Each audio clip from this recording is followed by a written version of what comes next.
नमस्कार, स्वागत है आपका मेरे YouTube चैनल शिव गौरी नंदन में। आज हम बात करेंगे इस तरह से कि मतलब छोटी छोटी जो चीज़ें होती हैं हमारी लाइफ में वो कितनी इंपॉर्टेंट होती हैं और हम उन्हीं को नज़रअंदाज करते हैं। नज़रअंदाज भी करते हैं या हम इतनी लाइफ में बिजी हो चुके हैं कि हमें यही नहीं पता कि हमारे लिए क्या चीज़ अच्छी हो सकती है, क्या चीज़ बुरी हो सकती है। और अगर हम कुछ समय पहले की बातें करें तो हो सकता है लोग बाग उन उपायों को रेगुलर कर लेते, शायद वो तभी परेशान नहीं थे या उस समय किसी को एस्ट्रोलॉजरों की या पंडितों की जरूरत ही नहीं होती थी।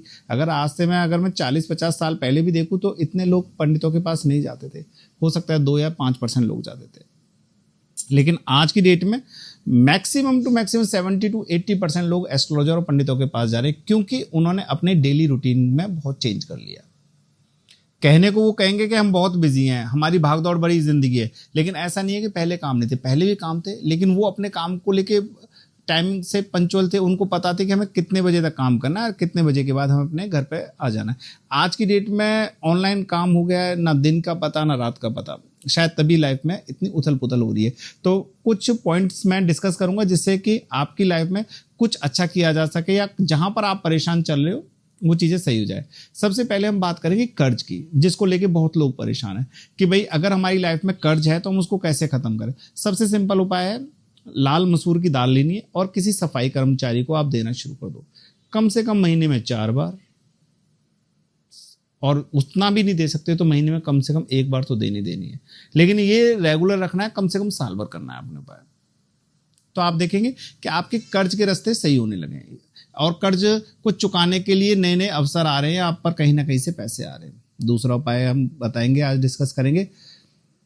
अगर आपकी कोई प्रॉपर्टी सेल नहीं हो रही है, उसके लिए क्या करना है, आपने वीरवार के दिन उस घर की चाबी पे हल्दी का टीका लगाना है और किसी पुराने पीपल के वृक्ष के नीचे गड्ढा खोद के दबा के आ जाना है। अब इससे क्या होगा कि आपके जो मकान के अच्छे बायर नहीं आ रहे थे या आपको मुंह मांगी जो इनकम नहीं मिल रही थी या जो उससे पैसा आना था आपके पास वो नहीं आ रहा है, तो अब इस उपाय से क्या होगा कि आपकी प्रॉपर्टी के अच्छे रेट लगेंगे और जल्द से जल्द वो बिक जाएगी।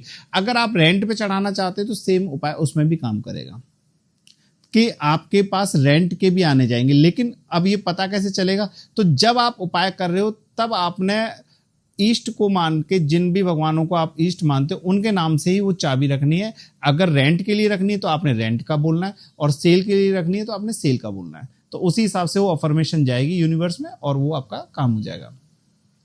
कहते हैं कि अगर आपकी मैरिज लाइफ में बहुत प्रॉब्लम आ रही हो उस समय क्या करें, सबसे अच्छा है जो दही होती है, आपने दही लेनी है और दही के अंदर में थोड़ा सा मीठा मिलाना है। आपने दही के अंदर थोड़ा सा मीठा मिला के आप शुक्रवार के दिन पीपल के वृक्ष के पास रखना शुरू कर दो। इसको भी कुछ नियम से करो, कुछ समय तक करो, तो आप देखेंगे जो पर्सनल लाइफ थी आपकी वो मधुर होने लगी है।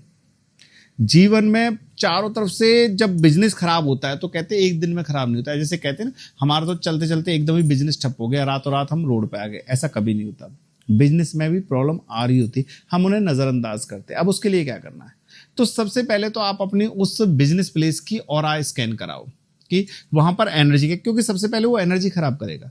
जब वो एनर्जी सही हो जाएगी फिर वहां पर दोबारा से गणेश जी की स्थापना कराओ और उनका विधिवत पूजन करो, क्योंकि जब एनर्जी अच्छी हो जाएगी, गणेश जी आ गए तो समझो रिद्धि सिद्धि भी आ गई, तो बिजनेस में जो डाउनफॉल एकदम चला था धीरे धीरे वो रिकवर करने लग जाएगा। लेकिन ऐसा कभी नहीं होगा कि आप कहो कि बिजनेस रातों रात ठप हो गया। एनर्जी पहले से चलती है, सिर्फ हमें समझना होता है कि या हमें उस पर बिलीव करना होता है कि हाँ समय धीरे धीरे डिस्टर्ब हो रहा है। एक और उपाय बताते हैं कि अगर आपके घर की बेटी डिस्टर्ब हो रही है और आपका बुध छठे हाउस में और आपकी बेटी बहुत परेशान है, तो आपने क्या करना है, कांच की शीशी में जल भरना है। गंगा जल भी हो सकता है, शुद्ध जल भी हो सकता है, और उसको कहीं गड्ढा खोद के दबा दो। तो अब आपने उसके जीवन में जो परेशानियां चल रही थी वो सही कर दी, लेकिन वो तभी होगा जब आपका बुध छठे होगा, ऐसे नहीं करना है। एक और उपाय बताता हूं मैं, किसी का राहु लगन में हो और शुक्र 7वें हो, ये उसके लिए उपाय। राहु लगन में हो, शुक्र 7वें हो, तो अब उसने क्या करना है, अपने घर में बिल्ली की जेर रखनी है, लेकिन 2 रंग के कपड़े में, ना लाल कपड़े में रखनी है, ना खाकी कपड़े में रखनी है, ना चांदी की डिब्बी में रखनी है। 2 रंग का कंबल टाइप का कोई कपड़ा लेना है, काला सफेद, उसमें बिल्ली की जेर को रख दो। अब आपने क्या करा, बिल्ली क्या है, राहु, और 2 रंग का कंबल क्या है, केतु। अब इन दोनों का मिलन करा दे, इन दोनों का मिलन होने से भी राहु डेवलप होगा आपके जीवन में। जब राहु डेवलप का जो नेगेटिव असर था वो खत्म होने लग जाएगा। अब वहां पर सिर्फ शुक्र बचेगा, क्योंकि राहु का अंश तो हमने कैद कर दिया केतु में, और राहु और जो केतु का मिलन है वो शुक्र को जन्म देता है। तो जब शुक्र आ जाएगा तो आपके वैवाहिक जीवन में जो परेशानियां चल रही थी धीरे धीरे वो सही हो जाएंगी। तो इस तरह से ही छोटे छोटे उपाय हैं। मैं अगली वीडियो भी जो बनाऊंगा वो भी इस तरह से बनाऊंगा कि आपको एक ही वीडियो में बहुत सारी छोटी छोटी जानकारी मिल सके, जिससे कि आप अपने जीवन में छोटे छोटे चेंजिंग करके जो भी आपकी प्रॉब्लम चल रही है उनको सुधार सको। अगर आपके जीवन में कोई एक्चुअल में भी कोई प्रॉब्लम है और आप उसका सॉल्यूशन चाहते हो तो आप मुझे नीचे लिखे हुए नंबरों पर संपर्क कर सकते हैं या मेल आईडी पर मेल कर सकते हैं। नमस्कार।